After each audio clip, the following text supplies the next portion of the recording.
Back at the 8pm podcast, podcast 3. Got good accountants with business structures. Just do the small thing. Good luck, man. Good luck. Yes! He's on now. No, really. He's feeling it. No, really. Just got to get my punchline onto you, whatever it is. Shut up, idiot. We've got to fucking start laughing. I'm waiting for you to go something like, and this is about financial management, but like, just like buying a Mini. Shut up, you faggot. I didn't say I make good decisions. Dick.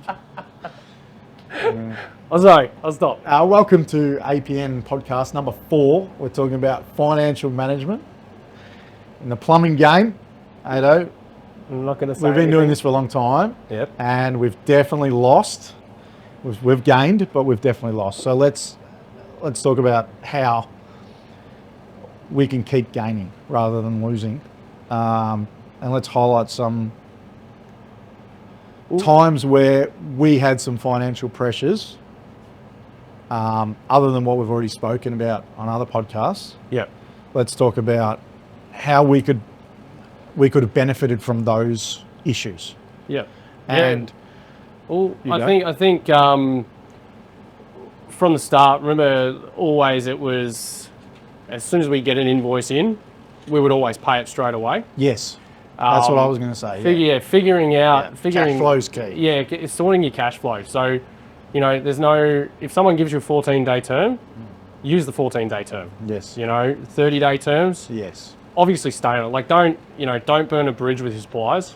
Don't hold them out to dry, but also be smart with them as well. Like, you've got to Work with them, not against them. Correct. But the thing is they're humans as well. Like, they're people as well. They understand the issues, the pressures. The more open you are, like if you're held out payments and stuff, communicate it to them. Don't lie to them and go, oh. And don't wait for the day. Yeah. Don't wait for the 30th day. Let them know, you know. And then the other thing is you can use different accounts. Like, you know, one might be one spread client. your accounts. Yeah, spread absolutely. your accounts. You've got to be smart on using the payment terms that you've got, because you're not getting paid according to your payment terms most of the time. Yeah. Sometimes, you know, it's the same thing we've learned with builders is at the start, it always is sunshine and rainbows. You know, they pay in 7 days, they pay in 14 days. You know, after the third year, that sort of drifts out to your 30 days. And then, you know, 8 years later, you're sort of going,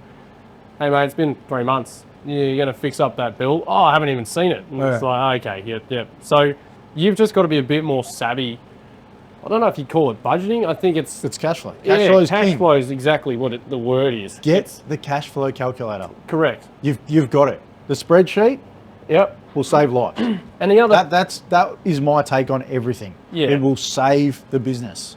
well, Because it will tell you how much you're out, right, for the month. Yep. Who you owe, because it'll have everything. This is the stuff you have to do. Yep. This is non-negotiable. If you want to be successful, if you want to run a business at a profit, you have to do these things. Yeah. You have to be on top of it. You know how everybody says, oh yeah, like how you're running, you're going all right. You know, when you go to like a family event or a party or whatever. Yeah. Oh, how are you going?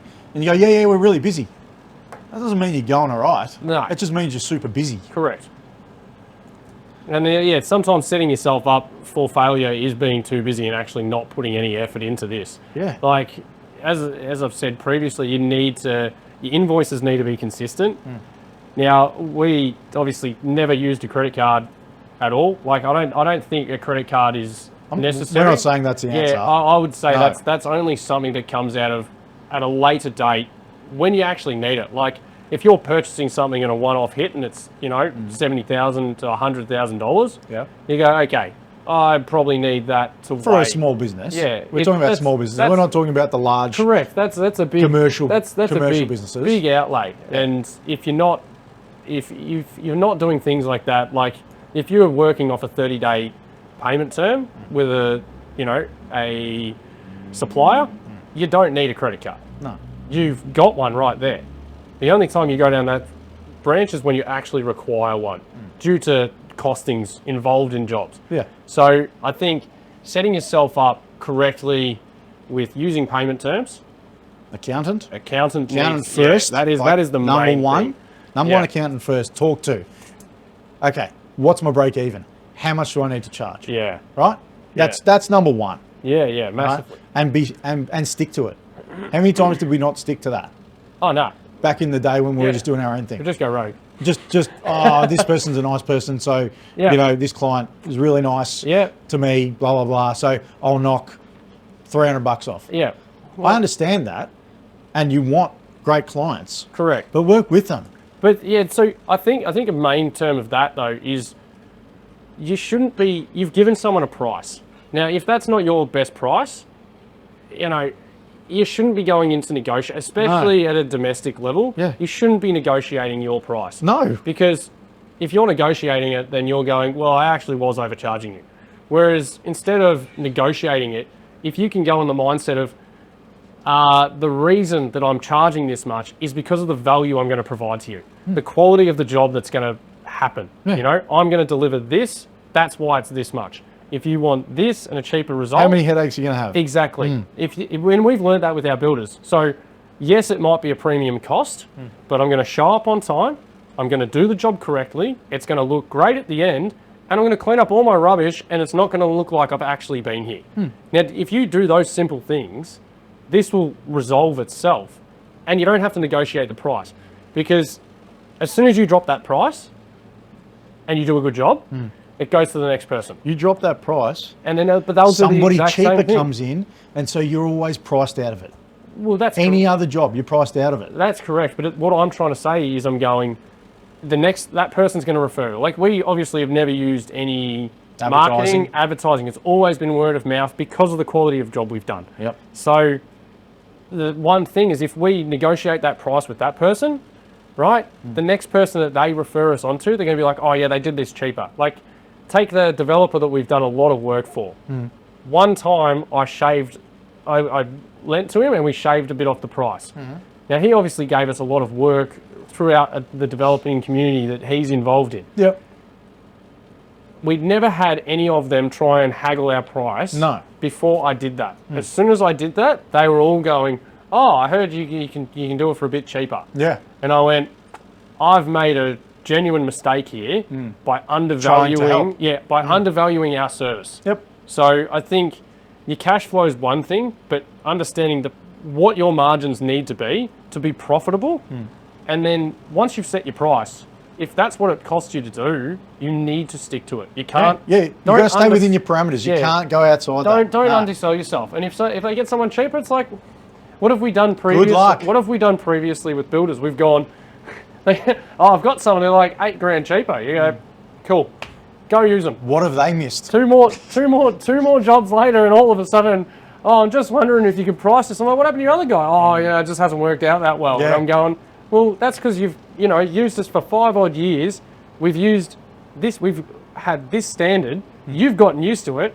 Gone, you know what? I can maybe shave off, make some more profit for myself in my pocket, and all it does is cause them headaches and give them grief. Yeah. So the negotiating of the price as well, knowing your worth, and making sure exactly what you said. Go over it with the accountant. Like, if you've got a qualified plumber and they're earning X amount, and then you've got a car, you've got tolls, you've got fuel, you've got work cover, you've got insurances, you've got super. All of these things, they all have a number figure. And nobody thinks about it. No one thinks about it. Nobody So thinks they're about going- that. They they're think going- about the time and the material. Exactly. So That's they're, it. well, they're looking at it and going, well, I'm only paying him $42 to $45 an hour. He's got a car and he's got fuel. It cost me, probably $50. No one actually does the figures and then realise that you're actually going, actually, with all his holiday pay and all of his benefits, I'm making $8 an hour off him. I'm charging him out at 100 and he's costing me $88. What the fuck am I doing? And all of a sudden you're going, I'm literally paying this guy to do an easier job, and he's basically earning the same fucking package that I've got. What you're talking about is wake up growing pains Yes. massively. Yes. And we're trying to We'll help people avoid that. Yeah. Yeah. Basically. Just make it real. Make them really aware. Yeah. I think awareness, 100%. personally. I think if I was aware that, because without talking to our accountant, I had no idea what our guys were costing us. Really costing us. Correct. I had an idea, but I was way off. Yeah. Well, the first 2 years, it was literally, we put guys in cars. 100%. Because we were literally sitting there going, well, it's not their wage builds up. It's only like 52, you know, then we're making the other 50. Doing well out of these guys. And then, What about trade school? oh, fuck, don't even. I haven't got to that Got to yet. pay for trade school. Trade school's not cheap. No. So, But like that's a part of bringing someone on in the finances of what they're actually going to cost. So you got to set yourself up with an accountant who can actually go through that. And you know, business coaches will do this with you as well. A business coach will sit there and go, well, this is what their actual their cost is. If you're lucky enough to get a business coach and an accountant out of one person, that's obviously your best bet, because you know, our accountant, for example, comes to us and goes, I want to be your financial team. That's how I want you to think of me, which I know you communicate with him a lot more. I probably need to. But at the same time, with his backing, he's the one who literally stipulates this to us and goes to us, you're not charging enough money. 100%. Yeah. And then I get, you know, the pains of, oh, someone can do it cheaper. Well, you're almost better off just letting them do the job. Like, don't buy yourself a job. Like, what's the point? No. If you're buying yourself a job just so you've got work for your employees, Because you're costing this much. And if you think you're going to make that up on the next one, you're not. No. It never has happened that way, ever. and once you drop that price and the builder knows They that think you're that's going to your drop, price. they just go, sweet. He's always got this percentage on top of it. And then, oh, but somebody else can do it cheaper than that again. Yeah. And no. And then the negotiation just Put an end breaks to down. that right now. So I think, yeah, obviously an accountant is that's where you really got to spend your money. You've got to make sure you know your overheads, your costs. You've really got to set yourself up from the start. As you said, like it's everyone who runs a business that's, you know, flourishing, I guarantee you they all have these same, you know, methods instilled. It's like, yep, the accountant cost me $24,000 a year. Well, someone else is going, well, I've got an accountant for $8,000 a year. And we're sitting there going, yeah, that's good, but do you know all of these other cost savings? So that extra, you know, 20 odd And did grand. they put you in touch with whoever to correct. set up your financial wealth? You know? Exactly. It's you know, you may be paying more there to get it, but you're getting such a lot more information out of them, and they're setting you up, set your family up, set you up correctly as a business owner so you're protected. You know, those are the other parts of finances that no one sort of wants to talk about when it gets down When to running a nitty-gritty. business, Yeah. nobody thinks of those things. No. No, that's what I said. They think of labour and materials. Because if you're That's not it. if you're not set up correctly, especially in the financial side of things, you know, with trusts and, you know, companies, entities, everything along the line, if you're not set up correctly and one big job goes bad, right? One of your boys completely forgets completely forgets to, you know, crimp something and it blows out over a weekend and it floods an entire house, right? You probably don't have insurances if you're not set up correctly, or you're set at a low rate of public liability, or, you know, your actual insurance that covers you, and then it floods a house. Like, imagine a sole trader having the actual correct insurance. We never did when we were. You just sort of, I had public liability. Why are you airing what insurance I had and what I didn't? But you understand what I'm saying. I know exactly what you're saying. I wasn't covered if I hit optics. 100%. 100%. I was going to Mexico. Yeah. Yeah. No, I know exactly what you mean. Yeah. Yeah. So it's, you know, and we've all been there where mistakes happen. I didn't focus on cash flow at all. No. I just said, oh, I've got this job on Monday, and then job finishes, and then I send a bill. Yeah. And then- I didn't equate like what actually was going where. Correct. And it wasn't until we did that, you know, where we actually figured out what our costs are, that we actually realised, you know, why it would get to the end of the financial year and the accountant would say, oh, you've made X amount of profit. And me and you would look at the bank account and go, there's fucking nothing there. Because you can do a quick analysis each week now and go, how much did this week actually cost us? Exactly. And what did we bring in? Yeah. But because we've set those things up by, you know, being told this, you know, being fast-tracked by actually listening to people. Yeah. By experts. Exactly. You know, people have been there before. People actually know what they're doing. Outsourcing, I can't speak high enough of outsourcing someone who's good at what they do.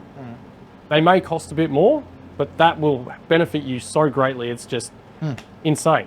Like, it's the way that you're talking, like, how much do plumbers sit there and go, oh, this is a fucking handyman job? This is the way that I look at it.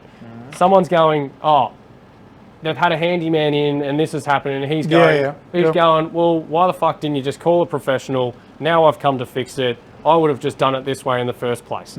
So if you're a plumber and you're looking at that, how many times have you gone to fix someone who's had a fucking go and they've absolutely fucking butchered Plumbing's it? a licensed trade. Like, Correct. God's sake. But you get what I'm saying? They've gone in, but we're not willing to take an expert and pay them, you know, in the same field. Yeah. We're wanting to go, well, I'll cut costs here instead of paying the professional who actually knows what they're fucking doing.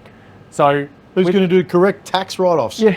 Not just go, I bought some oranges. It was for entertainment for my kids. And the same thing with, like, when you speak about tax write-offs, the same thing. Like, we're going to be doing the workshop so people actually understand how much is written off. What an actual tax fucking write-off hey, I'm going to buy a circular saw and the whole thing's going to get written off. No, that's not how it works. Yeah.